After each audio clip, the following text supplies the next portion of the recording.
गुरुं यत्कृपात्तमहं वन्दे परमानन्दमाधवं विभूषितकरान्नवनीरदाभात् पीताम्बरादरुणबिम्बफलाधरोस्तात् पूर्णेन्दुसुन्दरमुखादरविन्दनेत्रात् कृष्णात् परं किमपि तत्त्वमहं न जाने। श्रीहरिः।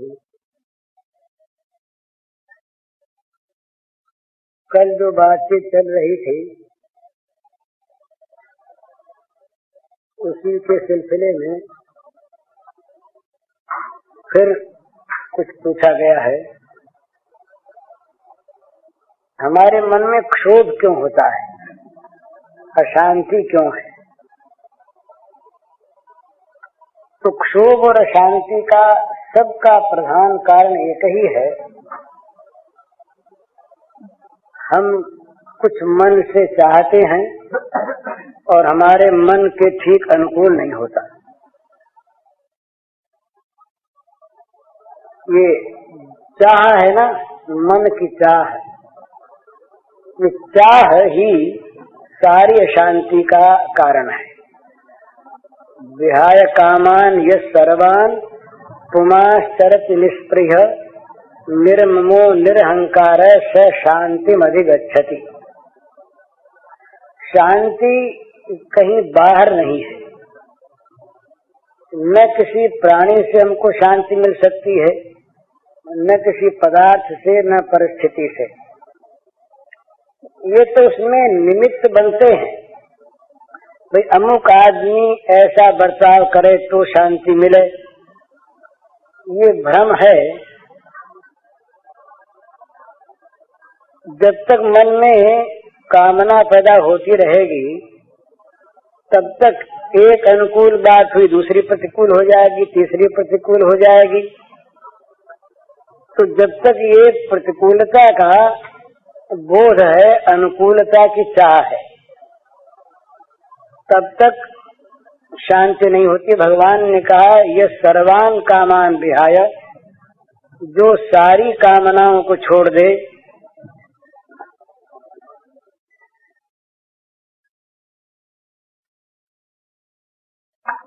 और निष्प्रिय हो जाए। विहाय कामान सर्वान, सारी कामनाओं को छोड़ दे, निष्प्रिय हो जाए, निर्ममो निरहंकार, ममता से रहित हो जाए, अहंकार से रहित हो जाए, स शांतिमधिगच्छति।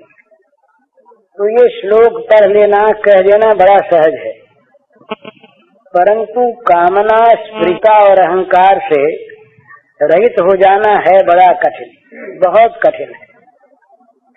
इसलिए दूसरा उपाय, सरल उपाय है, वो है भगवान की कृपा पर विश्वास।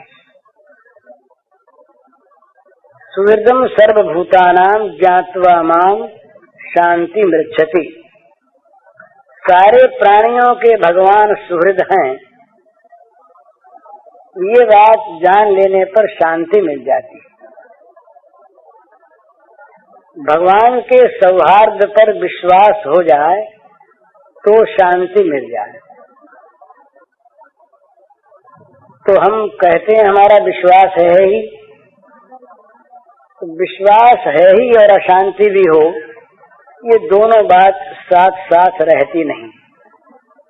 विश्वास है तो चाहे वर्तमान हमारी कैसी भी क्यों न हो, प्रतिकूल से प्रतिकूल हो, वो विश्वास हमें शांति देगा ही। और यदि विश्वास नहीं है तो अत्यंत अनुकूल से अनुकूल परिस्थिति में भी चित्त अशांत रहेगा, और अशांत रहेगा तो सुख नहीं होगा। अशांतस्य कुतः सुखम। जो अशांत है उसके लिए सुख कहाँ है? तो ये अनुभव करके देखने की चीज है। जितना जितना भगवान में विश्वास बढ़ेगा और उस विश्वास का पता लगता है प्रतिकूल अवस्था में भला, अनुकूल अवस्था में तो मनुष्य बहुत सोचता ही नहीं, वो तो वहाँ कहीं गर्व आ जाता है, कहीं अभिमान आ जाता है, ये हमने ठीक कर लिया। प्रतिकूल अवस्था में भगवत विश्वास होने पर मनुष्य के मन में इस प्रकार का निश्चय होता है कि ये भगवान का मंगलमय विधान है। देखने में विपरीत है, अप्रिय है, परंतु मंगलमय भगवान का विधान मंगलमय है। तो भगवान पर विश्वास करके जो भगवान के प्रति अनुरागी हो जाता है, उसके लिए भगवान ने 4 लक्षण बताए हैं। ये सुनने की केवल चीज नहीं है, कहने की नहीं है, जीवन में उतारने के 4 लक्षण बताए हैं। यो न हृष्यति, न द्वेष्टि, न शोचति, न कांक्षति। ये चारों ही अशांति न होने पर होते हैं, और अशांति रहने पर ये चारों नहीं होते। हर्ष भी अशांति से पैदा होता है, क्योंकि हर्ष के साथ अमर्ष लगा हुआ है, हर्ष के साथ शोक जुड़ा हुआ है। यो न हृष्यति, जो मनुष्य अनुकूल के प्राप्त होने पर या प्रतिकूल के नाश होने पर हर्षित नहीं होता, जिसके मन में उस कारण को लेकर कोई हर्ष नहीं होता। और न द्वेष्टि, जो प्रतिकूल से द्वेष नहीं करता, अनुकूल के नाश से द्वेष नहीं करता।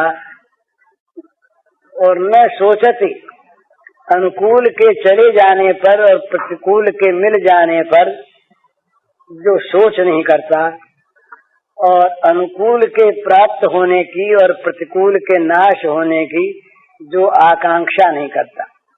यो न हृष्यति, न द्वेष्टि, न शोचति, न कांक्षति। इस प्रकार शुभ अशुभ परित्यागी। शुभ और अशुभ हमारी दृष्टि में, लोक दृष्टि में, लौकिक भाषा में शुभ और अशुभ ये 2 होते हैं। इन दोनों का जो परित्याग कर देता है, वो भगवान कहते हैं कि मेरा प्यारा भक्ति वाला पुरुष है। भक्तिमान य समे प्रिय, ऐसा जो भक्तिमान है, भक्ति वाला है, वो मेरा प्रिय है।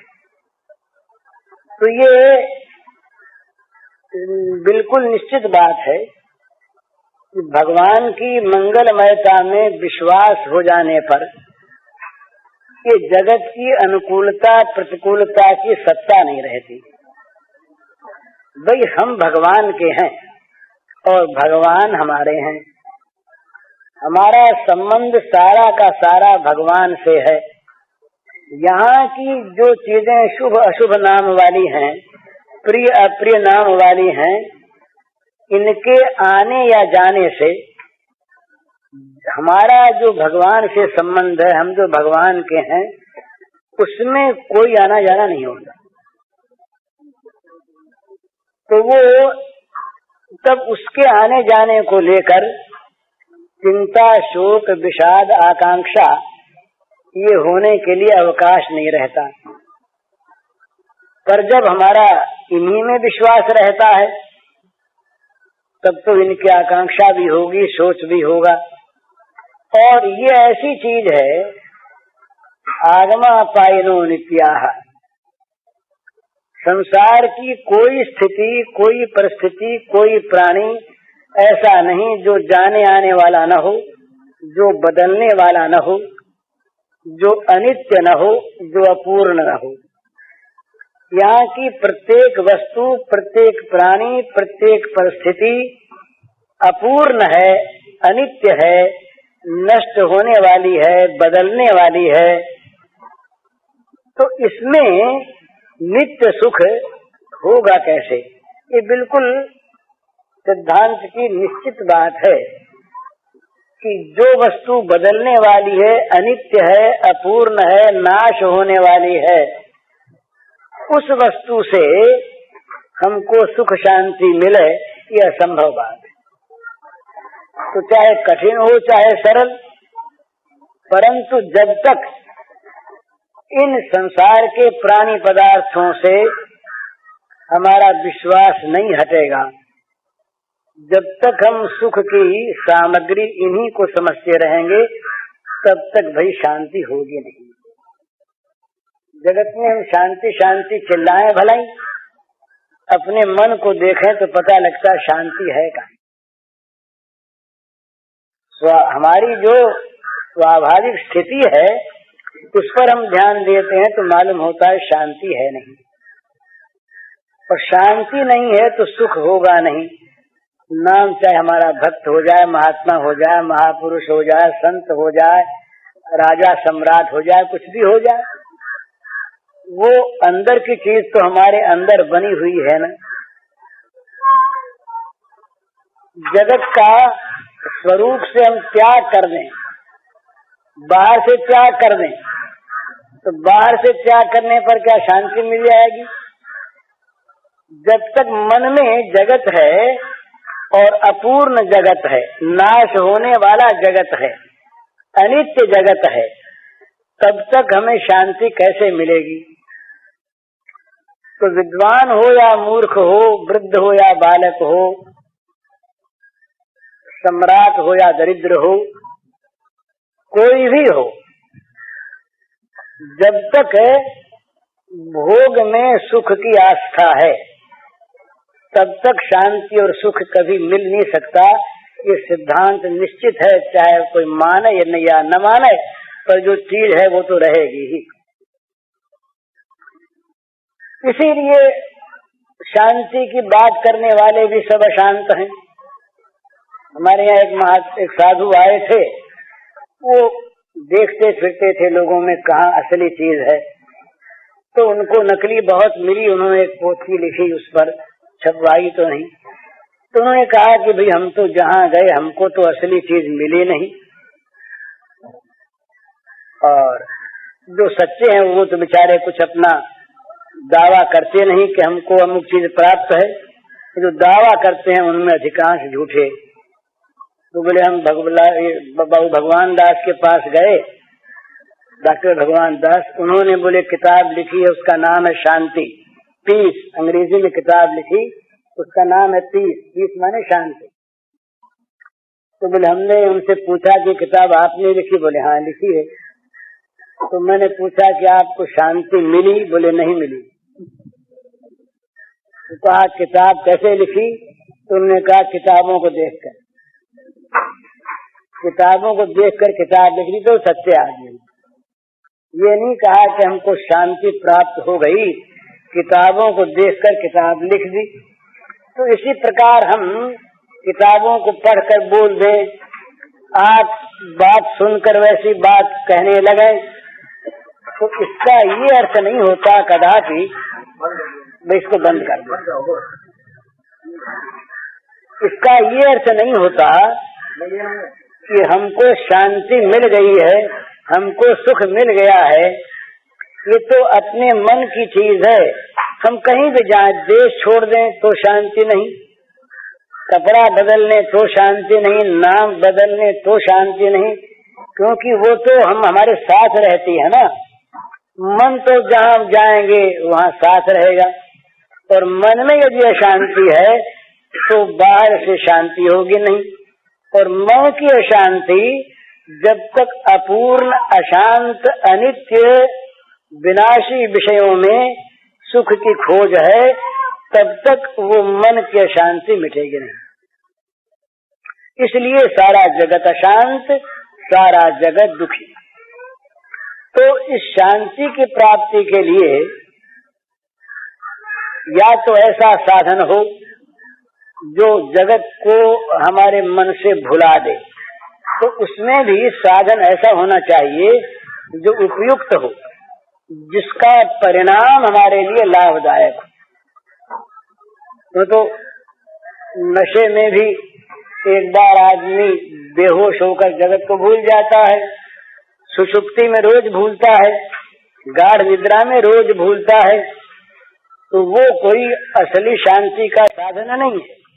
हमारे एक मित्र रहे, वो शराब पीने लगे।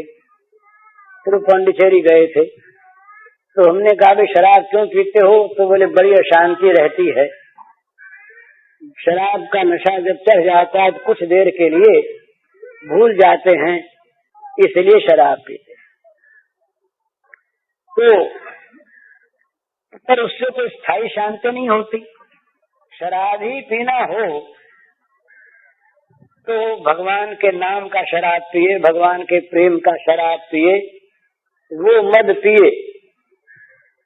वो मीराबाई राजपूत रही ना, तो अब तो कम हो गया। राजपूतों में पहले खास करके राजस्थान में राजपूताने में शराब बहुत चलती थी, शराब की मनोहार हुआ करती, तो स्त्रियां भी पीती। तो मीरा जो है ये मस्त रहती, तो मीरा से अब अपनी अपनी आंख से आदमी देखते हैं ना, तो शराब पीने वाले लोग देखते कि भाई शराब पी बिना मस्ती कहाँ से आ गई, और मीरा में रहती मस्ती। तो किसी ने पूछा सखी ने कि भाई तुम तो शराब पीती नहीं, तुम मस्त कैसे रहती हो? तो मीरा का पद है, उसमें उसकी 2 कड़ियां हैं। और सखी मद पी पी माती, मैं बिन पिए ही माती। मैं मद पियो प्रेम भठी को, छकी रहूं दिन राती। बोले भी और जो सखियां हैं वो शराब पी पी कर मतवाली हुई है, पर उनका नशा तो उतर भी जाता है। मैं बिना शराब पिए ही मतवाली रहती हूँ। मैंने प्रेम भट्टी का शराब पी लिया, इसलिए मेरा नशा कभी उतरता ही नहीं। छकी रहूं दिन राती, मैं रात दिन छकी रहती हूँ। ये उस दिन अपने जो कीर्तन हुआ दधिकांडों के दिन, उस समय कीर्तन करने वाले लोगों को जगत याद था क्या? उस समय उतनी देर के लिए जो लोग कीर्तन में मस्त थे उनको जगत भूल गया था। तो ये जगत को भुला देने वाली सात्विक चीज है, और ये स्थायी हो जाती है। ये स्थायी हो जाए तो हम जगत को भूल जाए, अशांति मिट जाए। तो अशांति मिटाने का उपाय जो है, कठिन उपाय, तो वो है कि कामना, स्पृहा, ममता और अहंकार, इन सब का विचार वैराग्य के साधन के द्वारा बाध किया जाए। कामना न रहे, विहाय कामान यः सर्वान् पुमाश्चरति निष्पृह निर्ममो निरहंकार स शांतिम अधिगच्छति। ये भगवान ने कहा कि शांति को वो प्राप्त करता है, स शांतिम अधिगच्छति, वह शांति को प्राप्त करता है जो यह सर्वान् कामान विहाय, सारी कामनाओं को छोड़कर निष्प्रिय विचरण करता है। किसी प्रकार की, किसी विषय की अपेक्षा प्रतीक्षा न करता हुआ, प्रिया न रखता हुआ संसार में विचरता है। जिसकी संसार के किसी प्राणी पदार्थ में ममता नहीं, मेरापन नहीं, और जिसका कहीं अहंकार नहीं, निर्ममो निरहंकार, ऐसा स शांतिम अधिगच्छति, वो शांति को प्राप्त होता है। तो ये सब मार्ग है, या तो विचार के द्वारा, वैराग्य के द्वारा जगत के सारे पदार्थों में दुख, दोष, असत्ता का दर्शन करके उनसे मन हटा ले तो शांति मिल जाएगी। जगत से विराग हो जाए तो शांति मिलेगी। जगत में, जगत के पदार्थों में राग रहते किसी को शांति न मिली, न मिल सकती है, न मिलेगी, भले उसका नाम महात्मा हो जाए। हमारे शुक्ल जी का नाम भी महात्मा है। तो महात्मा नाम से शांति नहीं मिलती। या तो सारी कामनाओं का अहंकार का, ममता का, स्पृहा का त्याग हो जाए विचार के द्वारा। और ये न होने की बात नहीं है, असंभव साधन नहीं है। वास्तव में ही जगत का स्वरूप ठीक ठीक समझ में आ जाए, जिसे विवेक कहते हैं। विवेक के द्वारा नित्यानित्य सत्यासत्य वस्तु का ठीक परिज्ञान हो जाए तो अनित्य वस्तु में, दुखमय वस्तु में, परिणाम में हानिकर वस्तु में स्वाभाविक विराग हुआ। अगर ये ठीक मालूम हो जाए हमको कि जहाँ हम बैठे हैं इस जमीन में बारूद बिछी हुई है, ऊपर बारूद है, आसपास बारूद है, और अभी ये फटने वाली है, तो चाहे हम खाते हो, यहाँ बैठ के पीते हो, आराम करते हो, गाना सुनते हो, सत्संग करते हो, भागेंगे यहाँ से। ये भाई यहाँ तो डायनामाइट रखा है, बारूद रखी है, ये भड़केगा और सब जल मरेंगे। तो ठीक ठीक ज्ञान होने पर, वस्तु में ठीक ठीक उसके स्वरूप का पता लगने पर, अगर वो जहर ठीक मालूम हो गया तो जहर में कोई रहेगा नहीं। भोजन करने बैठने पर यदि मालूम हो जाए कि इस भोजन में जहर मिला हुआ है, खा रहे थे, मीठी चीज थी, स्वाद आ रहा था, रुचि हो रही थी, पर ये मालूम हो गया जहर है, हम थाली छोड़ देंगे।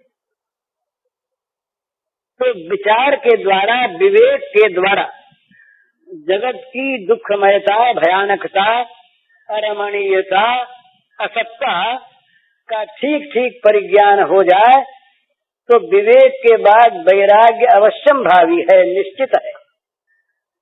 और जिसके मन में वैराग्य हो जाएगा उसको 6 प्रकार के धन मिलेंगे ही मिलेंगे ही। अगर नहीं मिले तो वैराग्य हुआ नहीं। 6 धन कौन से हैं? सम, दम, तितिक्षा, उपरति, श्रद्धा और समाधान। इनका नाम है शास्त्र की परिभाषा में षट संपत्ति, 6 संपत्ति। मन फिर कहीं नहीं जाएगा विषयों में, इंद्रियां विषयों में नहीं रमेगी।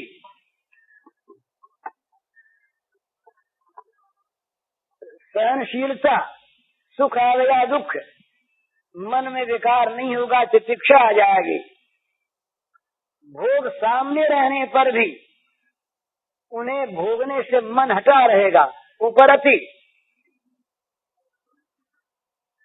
भगवान में, तत्व में अटल श्रद्धा हो जाएगी और कोई शंका रह नहीं जाएगी।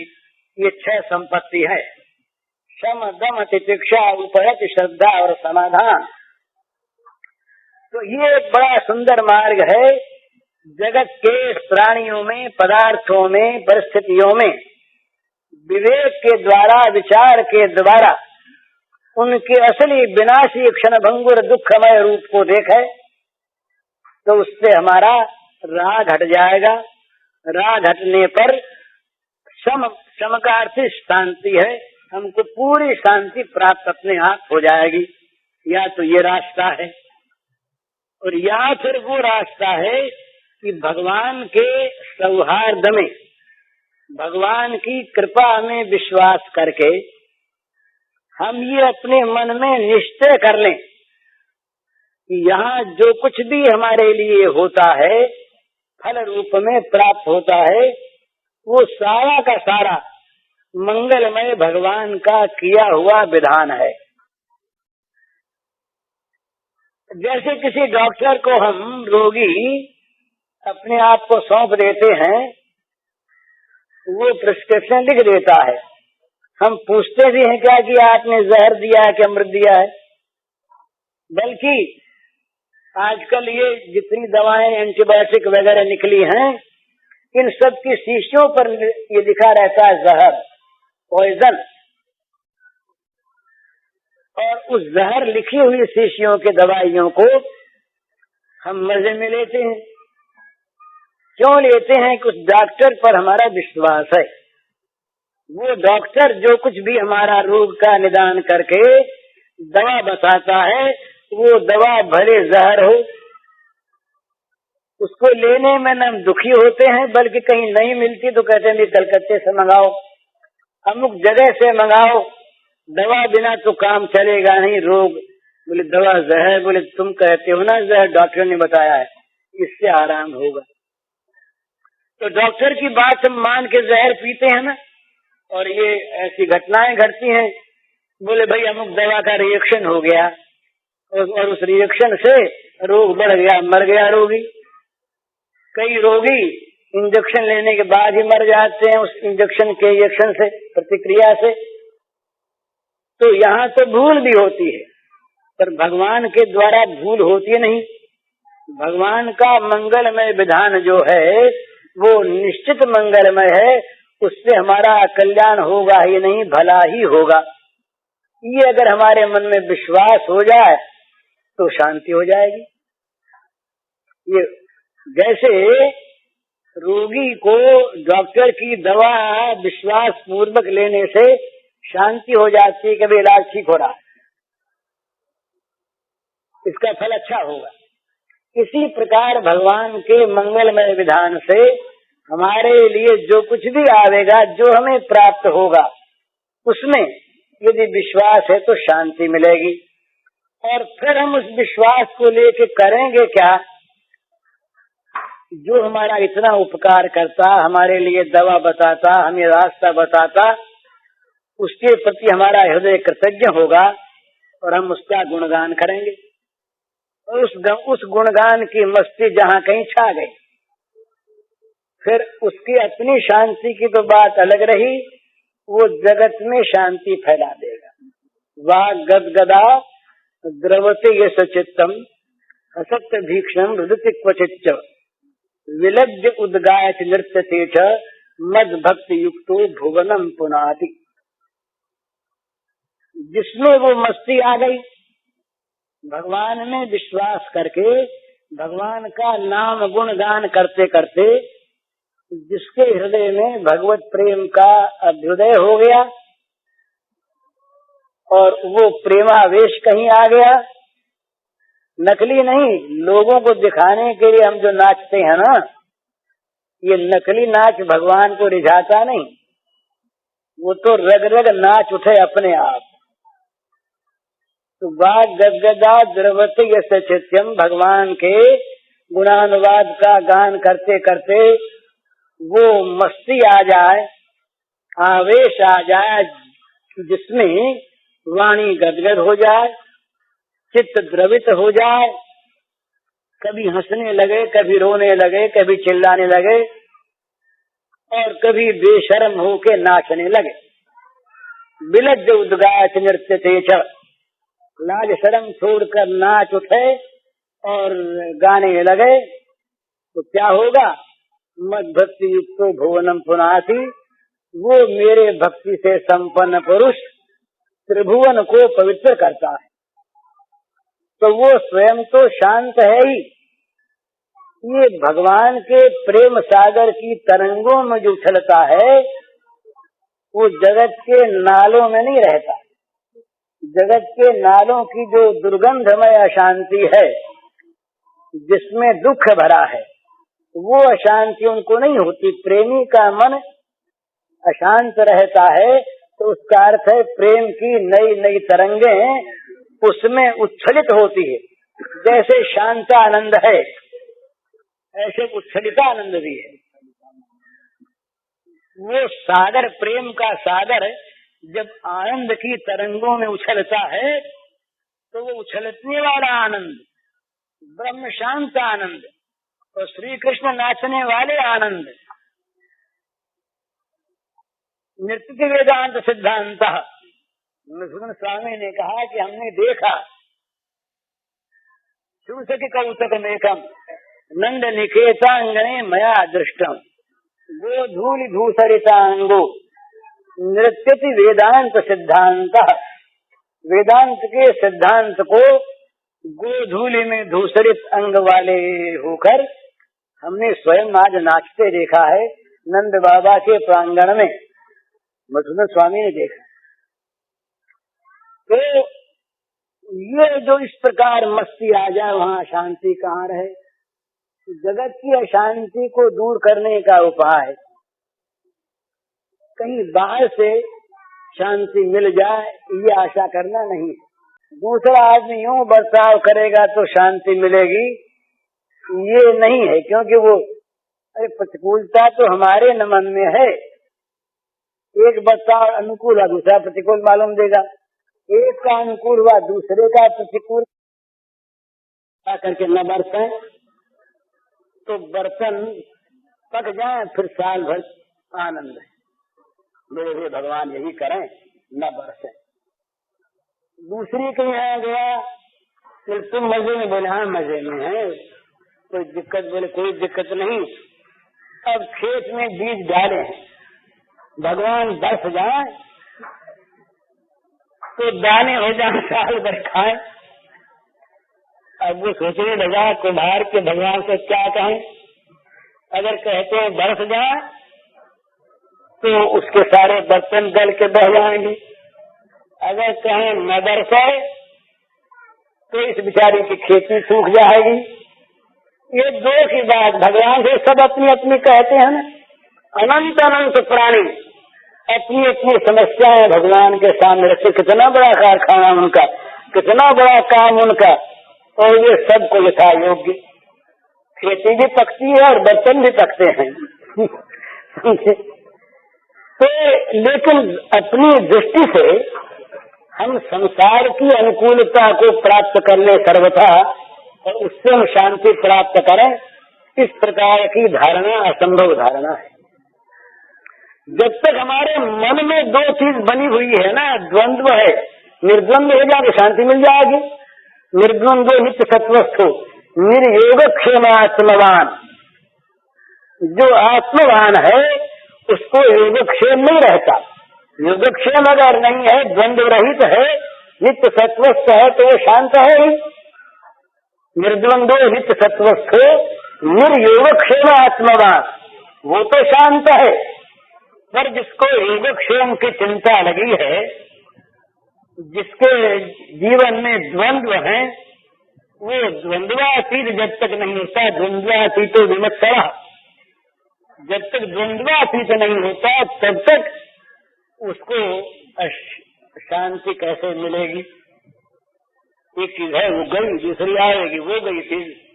ये जो आद्यंतवंत कौन्तेय, आदि अंत वाला है, आगमा पाइनो नित्याः कांसितिक्षस्व भारत। भगवान ने कहा ये आने जाने वाले हैं भाई, इनमें रमो मत, इनको सहन करो। तो शांति प्राप्त करने का उपाय कहीं पर भी बाहर का कोई साधन नहीं है। दो ही साधन है इसके, या तो विवेक विचार के द्वारा जगत के समस्त प्राणी पदार्थों में, लोक परलोक सब में वैराग्य प्राप्त करे तो शांति मिल जाएगी, निश्चित मिल जाएगी। और या भगवान के सौहार्द में विश्वास करो तो शांति मिल जाएगी। भगवान के सौहार्द में विश्वास करने पर ये हो जाएगा कि जगत में जो कुछ हो रहा है ये भगवान के मंगल विधान से हमारे लिए हो रहा है। दया चाहे कड़वी मालूम दे पर रोग नाश होगा, ये विश्वास हो गया, अब अशांति नहीं है। अथवा जगत की स्वरूप में सत्य ही नहीं है, तो सत्य ही नहीं है तब सत्ताहीन वस्तु के किसी स्वप्न से शांति अशांति का कोई कारण रह नहीं जाता। जिसकी सत्ता ही नहीं है वो हो तो क्या और न हो तो क्या, वो तो खेल है। लोकवत लीला कैवल्यम, गया तो क्या और आया तो क्या। इन दो चीजों के सिवा अगर आदमी चाहे कि इस प्रकार की परिस्थिति प्राप्त करके, ये संपत्ति प्राप्त करके, धन प्राप्त करके, देश बदल के, नाम बदल के, घर बदल के, देश बदल के, या अमुक अमुक को अपने अनुकूल बनाकर, ऐसा मकान बनाकर, ऐसी जगह बनाकर, ऐसा नाम पैदा करके हम शांति प्राप्त कर लेंगे, ये मेरा भ्रम है। ये उससे बल्कि अशांति बढ़ेगी। बुझे न काम अग्नि तुलसी कहूँ विषय भोग बहु घीते। ये इसका समय, इस आग का, ये आग बुझती नहीं है, ये कामना की आग भोगों की आहुति से बुझती नहीं। जितनी जितनी भोगों की आहुति लगेगी कामना की अग्नि में, उतनी उतनी कामना की आग भड़केगी। ये इसका शमन नहीं होगा। इस पर तो राख डालो, बुझाओ, या सारी कामना को भगवत प्रेम की कामना के अर्पित कर दो। भगवत प्रेम की जहाँ आत्यंतिक अनन्य कामना पैदा हुई कि सारी कामनाओं को वो खा जाएगी। या तो भगवत प्रेम कामना की अग्नि में इस कामाग्नि को जला दो, और या वैराग्य के द्वारा इस कामाग्नि को बुझा दो। जब तक आग जलेगी तब तक तो शांति होगी नहीं। जग जांचिए को न जांचिए जो, ये जांचिए जान के जान हिरे, यही जांचत जांचकता जरी जाए, जो जारत जोर जहान हिरे। जय का अनुप्रास बड़ा सुंदर है। इसमें तुलसीदास जी महाराज कहते हैं कि भाई तुम अगर जलन से बचना चाहते हो तो इस जलन को जलाना पड़ेगा। तुम्हारे अंदर जो आग जल रही है, इस आग को जला दोगे, ये आग जब जल जाएगी, तुमको जलाने वाली आग जब जल जाएगी, तब तुम्हें सुख शांति प्राप्त होगी। तो ये आग जले कैसे? और आग कैसी भयानक, जो जारत जोर जहां नहीं रहे। ये ऐसी भयानक आग है जो सारे जगत को जबरदस्ती जला रही है। जो जलना नहीं चाहता उसको जला रही है। जलना कौन चाहता है? हम लोग सभी ये चाहते हैं ना, भाई शांति मिले। यही लोग रोज रोज प्रश्न करते हैं, और हमारा अपना यही प्रश्न है, कैसे शांति मिले, कैसे ये हृदय की जलन मिटे। तो तुलसीदास जी कहते हैं कि इस जलन को जला दो। ये जलन कैसी है? जारत जोर जहां नहीं रहे, जबरदस्ती सारी दुनिया को जला रही है। या इसका इस आग का नाम किया, भगवान नाम दिया जांचकता। कामना चाहिए, विषयों की चाह, अनुकूल भोगों की चाह, अनुकूल परिस्थिति की चाह, अनुकूल प्राणी की चाह। ये जो चाह हमारे हृदय में है, इसी का नाम जांचकता। और ये जांचकता सारे जगत को जबरदस्ती जला रही है। तो जग जांचिए कौन? तुलसीदास जी कहते हैं कि भाई जगत में न किसी प्राणी को जांचो, न पदार्थ को जांचो, न परिस्थिति को जांचो। किसी चीज को किसी से चाहो मत। और यदि चाह करनी हो जांचिए जाओ, तो जांचिए जानक जान ही रे। जानकी नाथ जानकी वल्लभ भगवान श्री राघवेंद्र को जांचो। राघवेंद्र से राघवेंद्र को मांगो, राघवेंद्र से ही नहीं, राघवेंद्र को ही जांचो। जांचिए जानक जान ही रे, जानकी जान को जांचो। तो क्या होगा? जो जांचत जांचकता जरी जाए। जिसको जांचने से जांचकता जल जाएगी। तो ये सिद्धांत है कि भगवत प्राप्ति, भगवत प्रेम प्राप्ति की अनन्य कामना जब पैदा हो जाती है, तो विषय की सारी कामना को वो जला डालती है। ये सिद्धांत है कि विषयों की प्राप्ति के द्वारा विषय कामना को जलाना चाहें तो कभी जलेगी नहीं, भड़केगी। बुझे न काम अग्नि तुलसी कहूँ, विषय भोग बहु घीते। जैसे आग में ईंधन और घी डालते जाओ, आग कभी बुझेगी नहीं, भड़केगी। इसी प्रकार से इस कामाग्नि में, कामना की, भोग कामना की आग में भोग रूपी ईंधन घी डालते जाओ कि आग बुझेगी नहीं, भड़केगी। हमारा मोह, हम ये कहते हैं ऐसा इतना हो जाएगा तो शांति मिल जाएगी, पर ये नहीं जानते कितना होने पर आग और बड़ी हो जाएगी। बड़ी आग फिर अधिक लकड़ी मांगेगी, अधिक घी मांगेगी। अरे छोटे से चूल्हे की आग में क्या लकड़ी चाहिए? तो आज सिर्फ कोयले से काम चल जाता है, एक आज लकड़ी से काम चल जाता है। पर ये अगर भट्टी हो जाएगी तो उसमें मनो लकड़ी की आवश्यकता होगी। और कहीं घर में आग लगी तो सारा घर लकड़ी बन जाएगा, और कहीं वन में आग लग गई तब तो फिर सारे वन की अनंत लकड़ियों को जला देगी वो आग। और यहाँ तक ये वन विभाग वाले लोग जानते हैं कि वनों में जब आग लगती है ना, उस वन को नहीं बुझाते, आस पास जो जंगल हैं उनकी रक्षा करने की वो चेष्टा करते हैं कि जिससे वहां आग न पहुंचे, क्योंकि वो आग तो सारे जंगलों को जला डालेगी। तो ये निश्चित बात है, ये बहुत जिनके पास संपत्ति है ना, ये लोग शांत नहीं है भला कोई भी, इन सब के हृदय में आग धधक रही है, वो आग गरीबों की आग से अधिक भयानक है। इसका मुझे पता है, इसलिए कि वे लोग मुझे अपने मन की बात कुछ लोग कह देते हैं, तो मालूम होता है कि वो आग का रूप चाहे दूसरा हो, पर जब तक भोग कामना है, जब तक जांचकता है, तब तक कामना की आग भोगों की आहुति से बढ़ेगी घटेगी नहीं। और जितनी बड़ी आग उतनी बड़ी गर्मी, और बड़ी आग की बड़ी गर्मी होगी ना, दूर दूर तक वो संताप पैदा करेगी, संतप्त करेगी लोगों को, दूर दूर के प्राणियों को जलाएगी वो आग। थोड़ी आग समीप के प्राणियों को जलाएगी, पर बड़ी आग से दूर दूर के खांडो बनदाह में सबको जला दिया। तो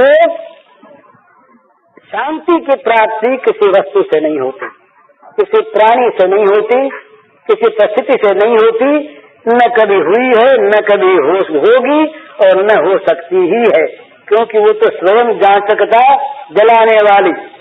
तो इस भोगों से कोई चाहे कि हम कामना की आग को बुझा करके और सुखी शांत हो जाए, तुलसीदास जी कहते हैं कि ये तो तुम्हारी दुराशा है भैया। अब प्रभु पद अनुराग जाग उजड़ त्याग दुराशा जीते, इतना पैसा मिल जाए, ये पद मिल जाए, ये अधिकार मिल जाए, ये यश मिल जाए, ये कीर्ति मिल जाए, तब हम शांत सुखी हो जाएंगे, ये दुराशा। अब प्रभु पद अनुराग जाग जड़, अरे जड़ अरे मूर्ख, और आस विश्वास भरोसो हर जीव की जड़ताई, यही जीव की जड़ता है, मूर्खता है, जो भगवान को छोड़कर किसी और वस्तु से सुख की आशा करता है, भरोसा करता है, विश्वास करता है। और आस विश्वास भरोसो हर जीव की जड़ताई। अब प्रभु को अनुराग जाग जड़, जड़ कहा। भगवान ने गीता में भी मूढ़ कहा, नमा दुष्कृतिनो मूढ़ा प्रपद्यन्ते नराधमः, वो नीच है मनुष्यों में, नराधम है, मूढ़ है, जो मुझको नहीं भजते। उन मूढ़ों को पाप कर्म में लगे रहने के कारण से आश्री योनिमा तन्ना मूढ़ा, वहाँ फिर मूढ़ा जन्मनि जन्मनि, जन्म जन्म में उन मूढ़ों को आसुरी योनि प्राप्त होगी। मेरी तो प्राप्ति हुई नहीं, अधम गति की प्राप्ति फिर और भी होगी। तो ये प्राणी पदार्थों से, विषयों से सुख शांति की आशा करना, ये केवल मूढ़ता ही नहीं है, ये नरक का सामान तैयार करना है। नरक की पूर्व भूमिका है पतंत नरके सुचल। ये भगवान ने कहा कि नरक का द्वार है, त्रिविधम नरक सेदम द्वारम नाशनम आत्मनः, ये आत्मा का नाश करने वाले त्रिविध नरक द्वार है। तो इसलिए शांति प्राप्त करनी हो, सुख प्राप्त करना हो, जीवन को सफल बनाना हो, तो या तो विचार विवेक के द्वारा वैराग्य उत्पन्न करके जगत की सत्ता को मिटाओ, और या भगवान में अनुराग करके भगवान के मंगलमय लीला चरित्र को देख देख कर प्रसन्न हो।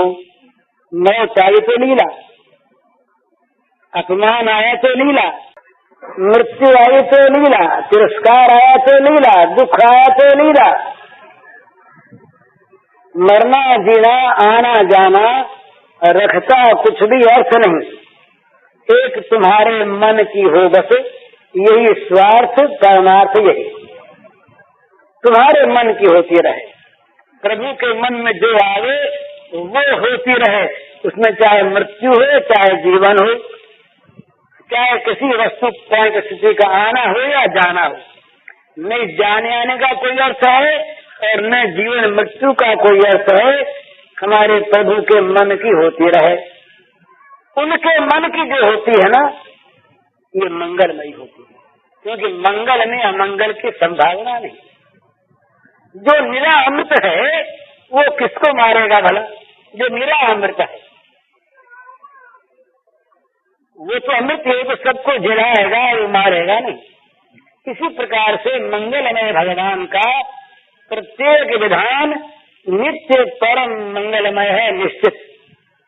तो शांति प्राप्त करने के दो उपाय हैं, या तो विवेक वैराग्य के द्वारा संसार की सत्ता का अभाव कर दे, या भगवान में परम अनुराग करके भगवान की लीला को देखो। प्रत्येक भगवान की लीला ही लीला यहाँ पर है। जो कुछ होता है लीला के कुछ है ही नहीं, वही खेलते हैं।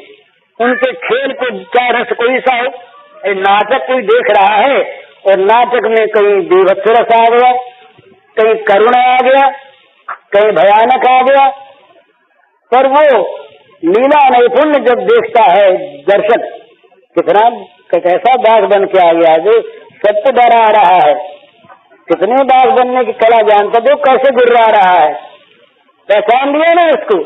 हमारा ही प्रियतम ये बाघ बन के सामने आया है, ये मौत बन के सामने आया है, तो क्या उस बाघ से डर के वो भागेगा क्या? तो बाघ का भी आलिंगन करेगा, क्योंकि बाघ के खोल में वो प्रियतम है। बाघ की तो उसकी प्रतीक्षा नकाब डाले है बाघ का, अंदर तो वही प्रियतम है ना। तो प्रियतम के दर्शन अगर हो सके तो वह शांति नहीं होगी। सर्वत्र सर्वथा जीवन में मृत्यु में न हृष्यति न सोचती न कांक्षति न द्वेष्टि, अपने आप हो जाएगा। जिस रूप में वो आवे आता है वो प्रियतम, मिलता है वो प्रियतम, दिखता है वो प्रियतम, उसके सिवा और कोई है ही नहीं। किसी भी स्वांग में आए, जिस स्वांग में आए उसी में उसका स्वागत। अशांति कहाँ रहेगी? अशांति तो अनित्य द्वंद्वात्मक भोगों में मन रहने से होती है। अशांति का कारण ही है भोगों में, अनित्य असत भोगों में विश्वास, द्वंद्वों का आश्रय, पराश्रय, भगवान के सिवा अन्य आश्रय। कि जब तक अन्य आश्रय है तब तक अशांति मिटेगी नहीं। बोले आप मिटा दो, ये बात ही ऐसी है, ये प्रश्न ही, ये कहना ही नहीं बनता। अरे मिटा दे कौन? वो तो अपनी ली हुई चीजें छोड़ के मर जाएगा। भूल जो होती है ना, भूल, ये नियम भूल होती है शास्त्र। भूल का आश्रय दूसरा नहीं होता, भूल अपने आश्रय में रहती है। आश्रय को छोड़ दो, भूल मिट गई। भूल मिटी तो भूल कभी थी नहीं। अरे हमारे हाथ में कोई चीज है, भूल गए तो ये भूल हमारी है ना, और जहाँ भूल मिटी वो चीज तो थी, तो पहले भी थी, जब भूल थी तब भी थी। तो तुलसीदास जी ने इसको कहा है कि अपने जागे बिना काम नहीं चलता। तो अशांति को हमने ले रखा है जगत को मन में बसाकर। जगत अशांत है, अशांत रहेगा, अनित्य है, अनित्य है, अपूर्ण है, असुख है, तो यहाँ शांति कैसे मिलेगी? शांति का उपाय है भगवत चरणारविंद में रति, भगवत चरणारविंद में अनुराग, भगवान के चरणों में ममता। जड़ता गई कि जगत में समता आई, जगत में समता भगवान में ममता आने पर ही आती है। तुलसी ममता राम सो समता सब संसार, राग न रोष न दोष दुख दास भय भवपार। ममता राम में हो जाए तो क्या होगा? जगत में समता आ जाएगी। फिर यहाँ पर जो कुछ भी हो, मान आज अपमान आज, उसका कोई मूल्य नहीं।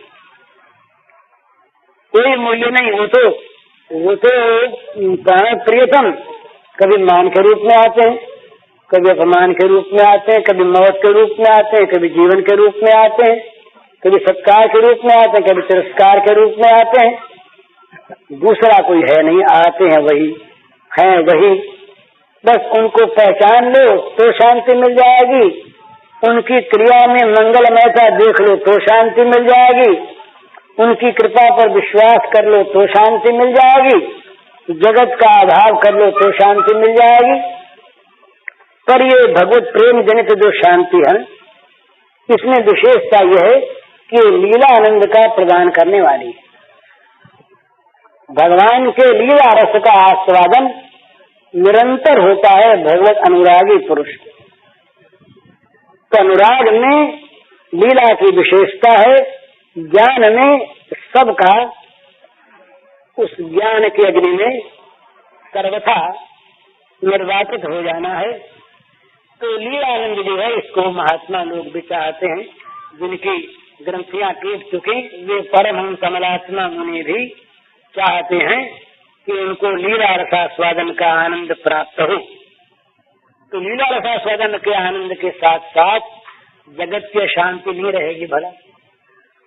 जैसे रात और दिन का मेल नहीं, जैसे प्रकाश अंधकार का मेल नहीं, जैसे विष और अमृत का मेल नहीं, इसी प्रकार भगवत प्रेम और भोग कामना का मेल नहीं।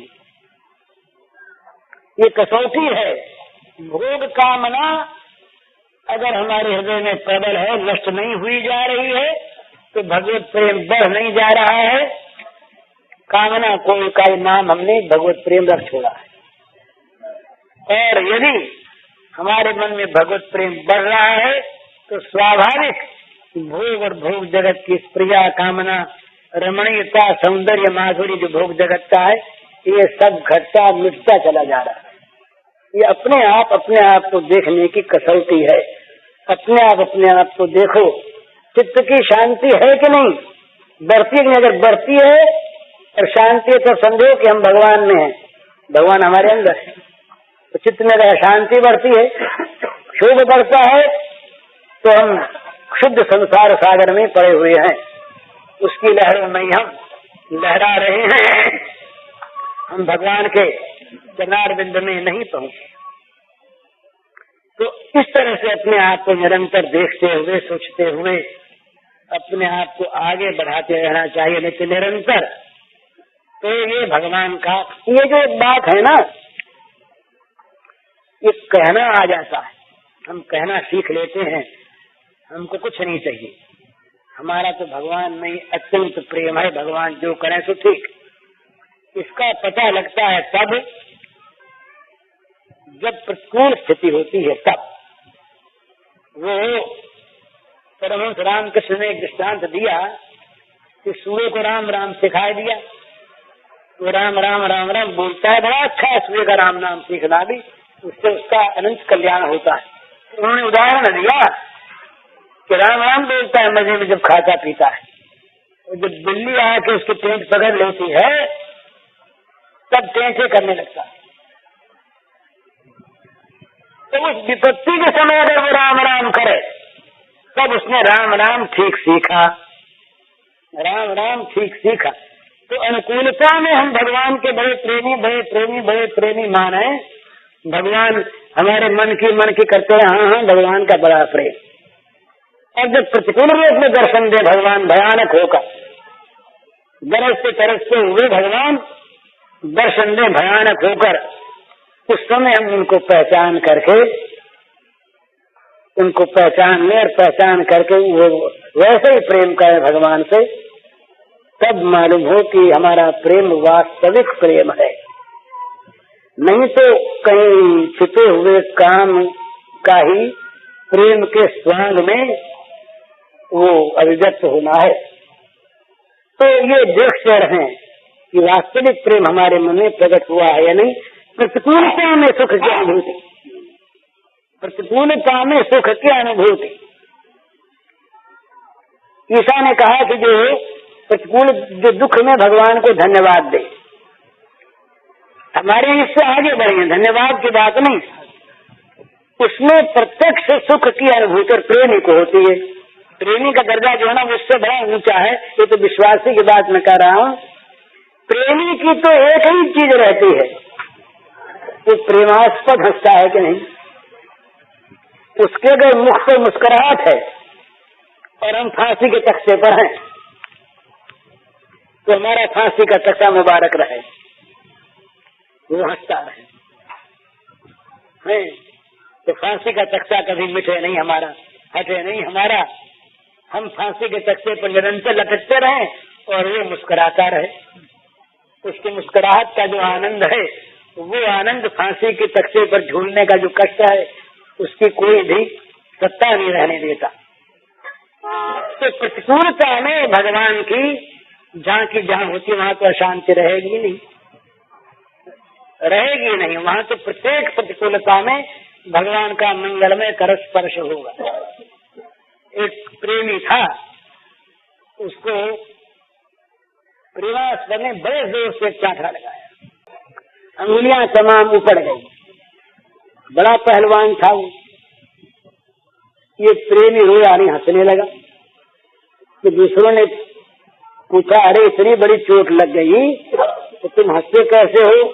तो बोले प्रीतम के हाथ का स्पर्श भी प्राप्त हो गया। अब उसको चोट लगने का ज्ञान नहीं है, चोट लगी पर प्रीतम के हाथ का स्पर्श कपोल से हो गया ना। इस स्पर्श में जो सुख है, वो सुख क्या किसी चोट की सत्ता को रखता है? चोट की सत्ता सामने है तो प्रीतम बुद्धि नहीं है, प्रेम है ही नहीं। प्रेम यदि है तो चाहे तो मौत के रूप में आके आलिंगन करे। आलिंगन प्रियतम करता है ना, मौत के रूप में प्रियतम आया और पहचान लिया, मौत बन के बोले आओ तुमसे हृदय से लग जाओ। ये हृदय को लगाने वाली बड़ी कठिन चीज है। भला हम कोमल कोमल सुख देने वाली चीज को हृदय लगाना चाहते हैं, पर कहीं भयानक रूप आके हृदय से चिपट जाए तो डरते हैं, भागते हैं, चिल्लाते हैं, राम हम तो भगवान को चाहते तो राक्षस आ गया। पर भगवान कहे राक्षस बन के हम ही आए, बोले नहीं महाराज हमको तो तुम बस मुरली वाले रूप में राक्षस नहीं चाहिए। भगवान की अच्छी बात है भाई।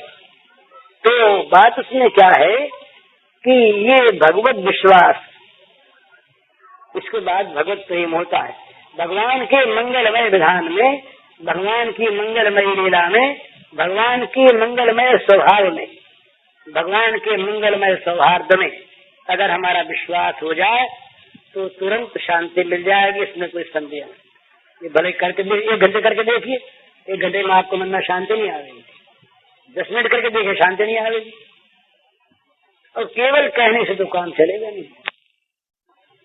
ये इन लोगों ने बड़ा कठिन मारा। अब तो वो चीज रही नहीं। हम तो आज भोगों में से निकले कल गोपी बनना चाहते हैं। पद्म पुराण की कथा आती है, कल्पों तक 2-2, 3-3, 4-4 कल्पों तक ऋषियों ने गोपी बनने के लिए तप किया। ये पद्म पुराण पाताल खंड में कथा आती है। 1-2 नहीं, ऋषियों ने, वेद की ऋचाओं ने, स्वयं ब्रह्म विद्या ने स्वयं कल्पों तक तप किया है कि जिससे गोपी भाव की प्राप्ति हो, गोपी भाव का रसास्वादन हो। अर्जुन स्वयं जो भगवान के अत्यंत प्रिय पात्र, जिनको भगवान ने अपना सखा कहा, गोपी भाव को प्राप्त नहीं कर सके। उनको गोपी भाव की प्राप्ति के लिए कहीं साधना करनी पड़ी, तालाब में डूबना पड़ा, तब कहीं जाकर गोपी भाव में मिला। और मिला सिर्फ 1 दिन के लिए, 1 दिन के लिए उन्हें मिला। लौट जाओ, तुम्हारा अधिकार नहीं। तो कम से कम हमारी तैयारी। पूज्य श्री भाई जी के इस प्रवचन का शीर्षक है शांति मिलने के उपाय और इसका कैसेट संख्या है 53।